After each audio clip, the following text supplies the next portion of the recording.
दोस्तों, क्या आप रोजाना 2,000 रुपए से अधिक का यूपीआई पेमेंट करते हैं? अगर हाँ, तो आपके लिए राहत की खबर है। केंद्र सरकार ने साफ कर दिया है कि ऐसे लेन देन पर जीएसटी लगाने की कोई योजना नहीं है। नमस्कार, मैं हूं संध्या बिष्ट और आप देख रहे हैं द इकोनॉमिक टाइम्स हिंदी।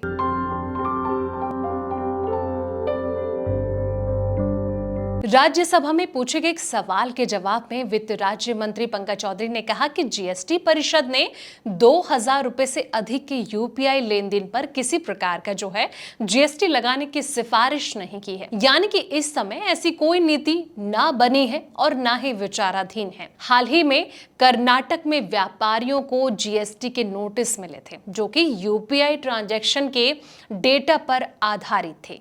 इसे दुकानदारों में काफी जो है भ्रम और चिंता का माहौल देखने को मिला। काफी ज्यादा ये फैल गया।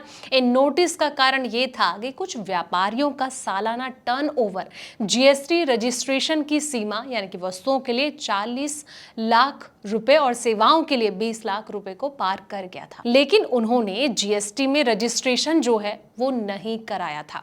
सरकार ने साफ किया है कि जीएसटी सभी प्रकार के भुगतानों पर लागू होता है, ना कि केवल यूपीआई पर। अगर किसी व्यापारी का टर्नओवर जो है निर्धारित सीमा से अधिक है तो उसे जीएसटी रजिस्ट्रेशन कराना अनिवार्य है, चाहे वो भुगतान कैश मिले या फिर डिजिटल माध्यम से। अधिकारियों ने यह भी साफ किया है कि भेजे गए नोटिस अंतिम नहीं है और व्यापारी अपने संबंधित दस्तावेज और स्पष्टीकरण प्रस्तुत कर सकते हैं। अगर टर्नओवर पूरी तरह से छूट प्राप्त वस्तुओं या फिर सेवाओं से है तो रजिस्ट्रेशन की जरूरत नहीं पड़ेगी, यानी कि इसकी जरूरत नहीं होगी।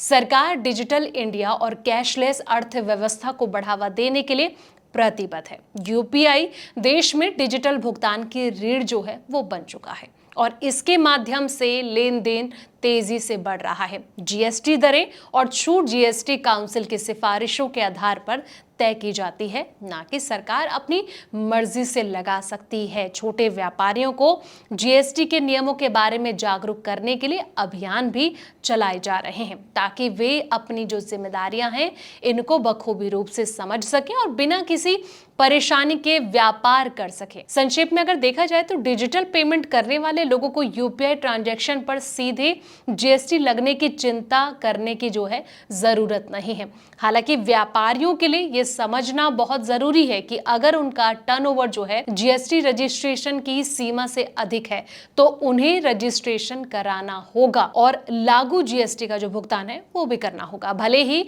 वे डिजिटल भुगतान स्वीकार करते हो। फिलहाल इस वीडियो में इतना ही। जानकारी भरे ऐसे ही तमाम वीडियोस के लिए आप देखते रहें द इकोनॉमिक टाइम्स हिंदी।